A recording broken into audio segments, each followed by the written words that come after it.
Yo, what's good? Welcome back to another episode of Levitation, the Sunday series. Y'all, I'm in quarantine. COVID got me. But I'm alright. I ain't feeling too many symptoms. I lost my taste and stuff like that, but I'm good. I'm Gucci, you know? But while in quarantine, I had the time to just sit back and observe. Observe where I am spiritually, but also observe my surroundings physically, right? And the subject of today's episodes come from me cleaning my room and the space that I use, right? The spaces where I am. I don't know about anybody else, but when I get busy or when I get distracted or when I get complacent or feel stagnant, oftentimes the rooms I occupy reflect that. They became cluttered. It became so cluttered and so busy that I couldn't be productive in those spaces. That's a reflection of our lives sometimes, physically and spiritually. It becomes so cluttered and so preoccupied with stuff that either makes us too busy, that distracts us or keeps us complacent to the point where we can't be productive, where we don't see progression. The same reasons that I listed before that caused me not to notice my space are the same reasons why my life resembled my space. Reason number one, I was too busy. I was so busy and preoccupied with my business and accomplishing goals that I wasn't taking the time out to fellowship with God. I noticed I wasn't praying. I noticed that I was slacking and reading. I wasn't creating space and time to just be in God's presence. In God's presence is the place where you get vision. It's where you get the clarity and purpose. See, your busyness pulls you away from God. When you get pulled away from God, it always leads to intentional or unintentional sin. Sometimes we don't even know that we're doing something wrong. We don't even know that we're out of alignment with God's will.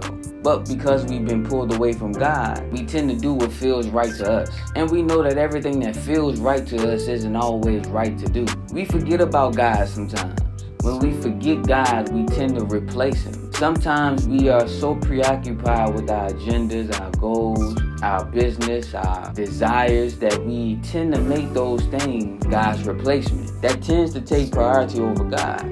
Anything that takes priority over God is an idol. Well, we know how God feels about idols. Busyness isn't bad. Busyness with the wrong thing is bad. Because if you're busy and preoccupied with the wrong thing, it leads to distractions. That is the second reason why you may not notice your life needs cleaning. We get so distracted by our goals, our agendas, our careers, other people, social media. We have so many things fighting for our attention. No wonder why some of us have so much anxiety all the time. We get distracted by so many different things.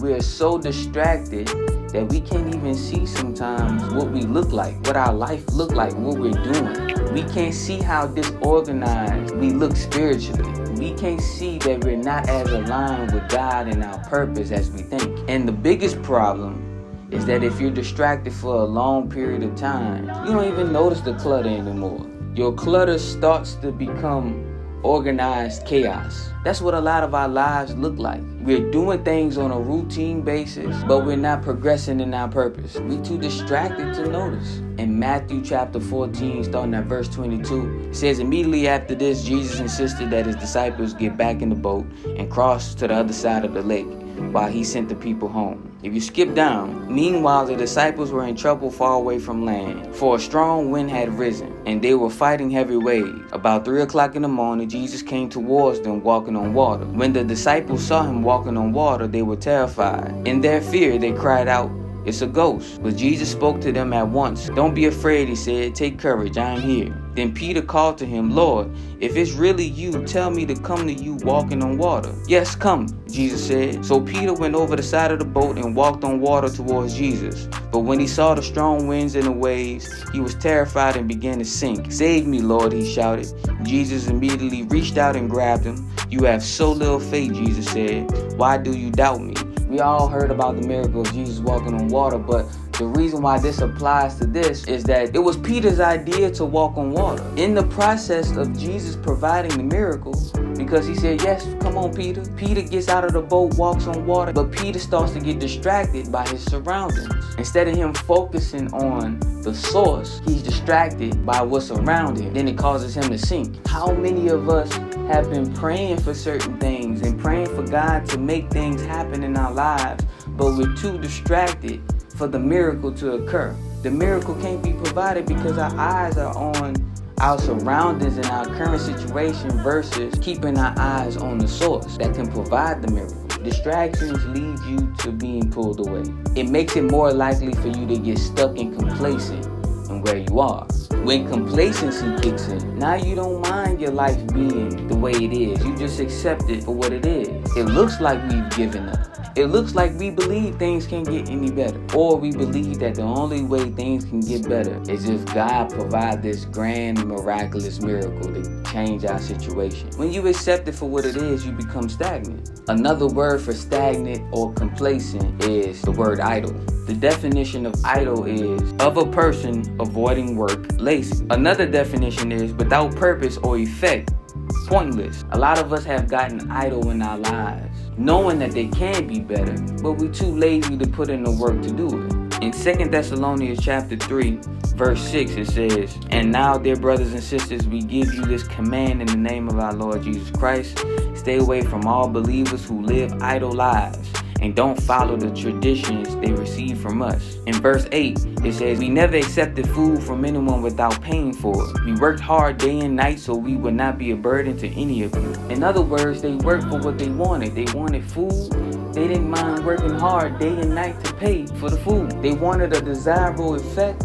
They didn't mind working in order to receive that. Most of us want to live in our purpose and our lives to reflect that and things to be organized and things to be aligned with God, but we're not willing to put in the work to do that. Let's face it, a lot of us are just lazy. The reason why some of our lives look the way that they do is a direct result of our lack of maintenance, our lack of attention.